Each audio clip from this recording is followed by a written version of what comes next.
Throughout NFL history, many elite teams have found themselves hoisting the Lombardi Trophy at the end of the season. Most of the time, the Super Bowl champion is a team that faces little challenge in the regular season, easily dispatching meager competition throughout their regular season. But sometimes an eventual Super Bowl champ will get caught in a trap game, resulting in a shocking and most of the time very funny result looking back. So today, we're going to look at some of the worst regular season losses by eventual Super Bowl champs in NFL history. The 1966 Green Bay Packers were the first ever Super Bowl champs, beating the AFL's Chiefs 35-10 in Super Bowl I. Their worst loss was to the 4-9-1 rival Vikings at home 20-17. This wasn't a game that Green Bay necessarily performed poorly in. Minnesota just made enough plays to win. Stuff like this does happen from time to time. The 67 Super Bowl champion Packers had a different worst loss, having an ugly performance in their regular season finale versus the Steelers, who went 4-9-1 in 1967 compared to the Packers' 9-4-1 record. The Packers played poorly, giving Pittsburgh enough room to get through and win. The 67 Packers would go on to beat the Raiders 33-14 for their second straight Super Bowl title. The 1968 New York Jets of the AFL completed the greatest upset in Super Bowl history, beating the NFL's Baltimore Colts and truly getting the ground moving on the AFL-NFL merger. They also have what is possibly the most embarrassing regular season loss by an eventual Super Bowl champion in NFL history. Introducing the 1968 Buffalo Bills, who completed the regular season with the worst offense in the AFL and a 1-12-1 record. Yes, the 1968 Jets handed this horrendous Bills team their only win in a 35-37 shootout. The 11-3 Jets actually outgained the Bills 404 yards to only 166 for the Bills, but Joe Namath's 4 touchdowns were counteracted by 5 interceptions to set up the Bills in short fields. The Jets couldn't come back and had to suffer an embarrassing defeat, but like all others on this list, they didn't end up caring at the end of the day. The 1979 Steelers are the first team on this list from the 16-game regular season era. Terry Bradshaw led the best offense in the NFL and was complemented by the number 5 defense, leading the Steelers to their 4th title in the 1970s. However, none of that mattered when they faced the division rival Cincinnati Bengals. The team was led by Ken Anderson, who would go on to win MVP and lead the Bengals to their first Super Bowl appearance 2 years later, but this wasn't that Super Bowl squad, as they were 15th in offense and the worst defense in the NFL. So, when the then 0-6 Bengals hosted the Steelers, no one could have predicted the Bengals' 34-10 blowout win over the then 5-1 Steelers. The box score explains it all, as Terry Bradshaw had 2 interceptions and had a fumble return for a touchdown on a kickoff, and a regular fumble return for a touchdown on defense. The worst defense in the league, completely shutting out the best offense, and also forcing 9 turnovers. Yes, 9 turnovers. That's like if the 2022 Vikings defense locked up the 2022 Chiefs offense. Crazy stuff. When they played in Pittsburgh later that year, the Steelers won 37-17. The Steelers finished 12-4 and beat the LA Rams in the Super Bowl, while the Bengals finished just 4-12. The 1981 49ers were the first team of Joe Walsh and Joe Montana's 49ers dynasty of the 1980s to win their first Lombardi Trophy. They went 13-3 in 1981 and went on to beat the Dallas Cowboys in the famous catch game of the NFC Championship before defeating the aforementioned Ken Anderson-led Bengals 26-21 in the Super Bowl. They were 7th in offense and 2nd in defense. This makes their Week 11 loss to the lowly Cleveland Browns even more unexplainable. They had losses to mediocre Lions and Falcons teams early in the year, but after a 1-2 start, they would win 12 of their final 13 games. The Browns, meanwhile, were the opposite. They ranked 5th worst in offense and 6th worst in defense in 1981. Actually, you can't even really say they started out hot, as they started just 4-4 before collapsing and losing 7 of their final 8 games. With that said, for no reason, the one outlier for these teams was their meeting here. The Browns were 4-6 and the Niners 8-2. It was played in San Francisco at Candlestick Park. The final score of 15-12 came about by an early Cleveland safety and field goal before 4 straight 49er field goals gave them a 12-5 lead in the 4th. In the 4th quarter, Browns QB Brian Sipe threw a touchdown to tie the game at 12 before Matt Barr hit a 24-yard field goal which would win Cleveland the game. The opposite direction these two teams took is stunning to look at, as the Browns would lose the rest of their 5 games to finish 5-11, while the 49ers wouldn't lose again until Week 1 of the following season. The Redskins, Washington football commander, were one of the NFL's greatest dynasties back in the 1980s. Before Dan Snyder came in and ruined everything. In 1987, the Deadskins were a powerhouse and stormed through the playoffs to win their second of 3 titles from 1982 to 1991. They won 11-4 in the strike-shortened season. While Week 3 was canceled and Weeks 4 through 6 saw replacement players in the Deadskins games, their Week 2 game versus the Atlanta Falcons was a legit shocker. The Super Bowl champion Deadskins lost 21-20 to the worst team in the NFL in 1987, as the Falcons ranked dead last in offense and defense, which, by the way, is very, very difficult to do, and finished just 3-12 with the first overall pick of the 1988 draft. The Falcons gave up over 30 points 8 times and 20 or more points in 13 out of their 15 games. Keep in mind that the average offensive output in 1987 was much lower than it is nowadays, making these defensive numbers even more unacceptable. The Falcons were also held to under 14 points or 2 touchdowns 9 times in their 15-game schedule. This, compared to Washington's top 6 output in both offense and defense, makes this Week 2 matchup all the more shocking. The Washington offense scored 3 touchdowns but missed an extra point in the third quarter, which would ultimately be the difference, as the Falcons also scored 3 touchdowns while making all 3 extra points. Washington quarterback Doug Williams threw a game-losing interception with seconds left. In the end, Atlanta won just 2 more games while Washington turned things around quickly. To add insult to injury, Atlanta used the first overall pick on Andre Bruce, a notorious draft bust, and the only linebacker ever selected first overall. They also picked him right before 3 Pro Bowlers, as well as right before Hall of Famers Tim Brown, Michael Irvin, and Randall McDaniel. Ouch. The Dallas Cowboys dynasty of the 1990s, led by Hall of Fame owner Jerry Jones and Hall of Fame coach / Oklahoma State legend Jimmy Johnson. The Oklahoma State University, go Pokes, from Stillwater, Oklahoma, yes sir, Orange Power, OSU, OSU, were one of the NFL's toughest outs at the time. Coming off of a Super Bowl title in 1992, the 93 Cowboys went 12-4, had the number 2 offense and defense, and managed to repeat as champs, beating the Buffalo Bills in the Super Bowl for the second year in a row. However, the Cowboys started 0-2 and had 2 embarrassing losses out of their 4 total. Late in the year, they lost by 13 to a bad Falcons team, but the game I want to talk about is their Week 1 blowout loss to the meager Washington Deadskins. Washington struggled immensely in their first season after the retirement of Hall of Fame coach Joe Gibbs, as the team finished bottom 6 offensively and defensively and went just 4-12. So their crushing of Dallas in Week 1 is really unexplainable. Well, for the most part.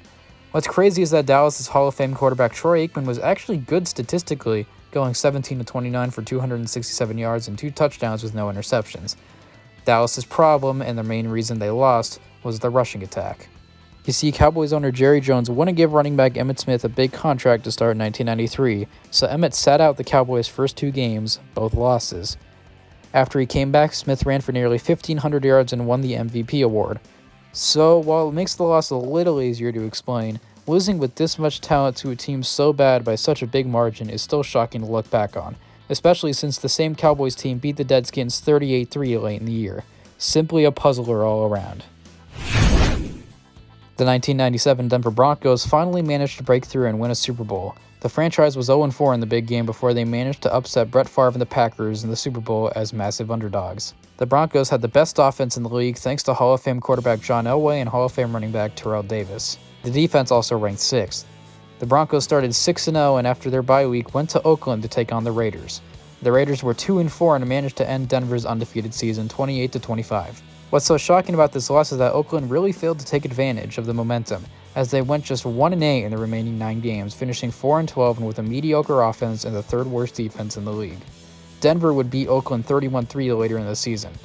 This, much like Dallas' loss to Washington, goes to show how unpredictable division rivalry games can be. At least Elway would finally get his Super Bowl at the end of the year, as well as another the next year. The 2003 and 2004 New England Patriots are being mentioned here, as they combined for 3 embarrassing regular season losses on their way to the Lombardi Trophy. Both teams went 14-2. The 03 Pats finished just 12th in offense but 1st in defense. That team had 2 stunning losses, first losing 31-0 Week 1 to the 6-10 Buffalo Bills. Tom Brady had one of the worst games of his career, going just 14 of 28 for 123 yards and 4 interceptions. This may be the most stunning regular season loss for Bill Belichick as Pats head coach, except this one, and this one, and this one. And they reversed this in the final week, beating the Bills 31-0 to counteract it. They also lost to the 5-11 Deadskins in Week 4. A lot of Washington in this video. They were bottom 3rd in the league on both sides of the ball, but managed to start 3-1 anyway. But after that, they would go just 2-10 in their final 12 games. Brady threw 3 picks in this one. Lastly, the 04 Pats were an even better team, being 4th in offense and 2nd in defense. They famously lost on Monday Night Football to a Miami Dolphins team who had already fired their head coach. Brady somehow managed to show once again to the world why he's the GOAT, throwing 4 interceptions in this one. The Patriots outgained the Dolphins offensively by a lot, but the turnovers gave Miami great field position. Overall, though, I doubt they really cared too much as the Pats won 2 Super Bowls in this stretch. Peyton Manning and the Indianapolis Colts finally broke through to win it all in the 2006 NFL season.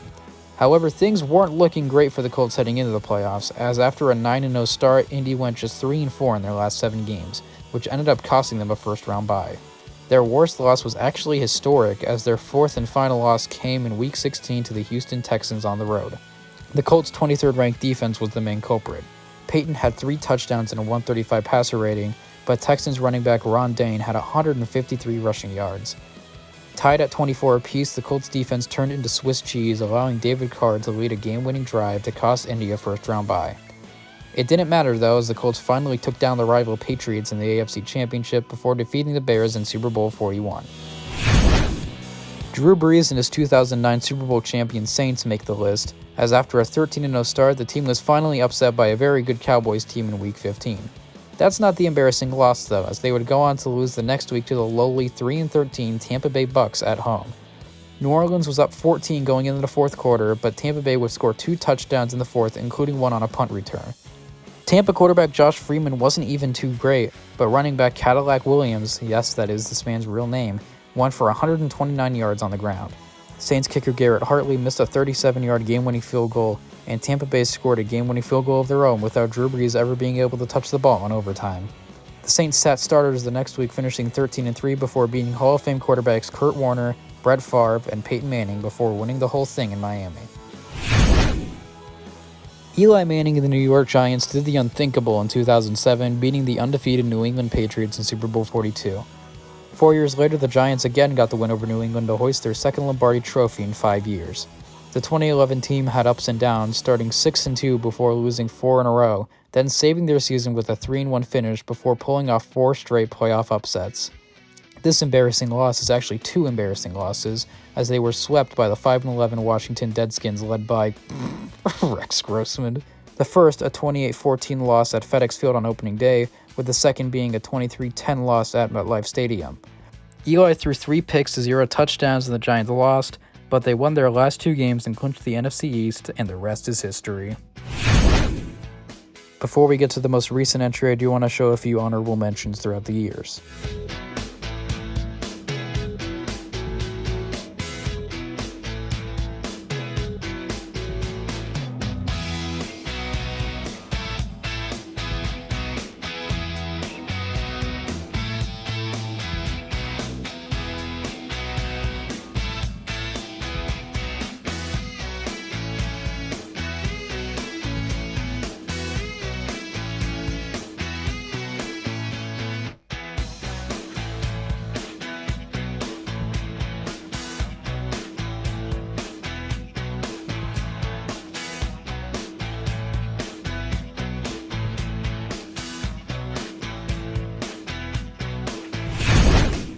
Lastly, we get to the 2022 Kansas City Chiefs, who went 14-3 and won Super Bowl 57 38-35 versus the Philadelphia Eagles. QB Patrick Mahomes won his second MVP award, and the Chiefs overall won their second Super Bowl in 4 years. However, the team actually had several very close calls against bad teams, beating the 3-13-1 Texans in overtime, the 6-11 Raiders by 1 at home, a beaten-up Titans team at home in overtime, and 2 very close wins versus the 5-12 Broncos. Then there's the one that got away, their Week 3 loss to the Matt Ryan-led Indianapolis Colts. They were a complete dumpster fire, rightfully firing head coach Frank Reich mid-season, hiring Jeff Saturday, and ultimately significantly underperforming expectations, going 4-12-1. This loss by the Chiefs, in a game I attended by the way, is so inexplicable I don't know what to say. The Chiefs made so many mistakes. Missed kicks, fake field goals botched, and a game-winning touchdown allowed for Matt Ryan, followed by a Mahomes pick to end the game. However, this loss and everyone in this video ultimately meant nothing to these teams. That's the main point to all this, is to show that anything can happen on any given Sunday, and that sometimes it just takes a bad loss or two to alert a great team and get them back on track. Well, I hope you enjoyed. Please be sure to subscribe if you want to see more of my videos. Not all of them are like this one, but if you stick around here for a few, you may enjoy. Thanks for watching.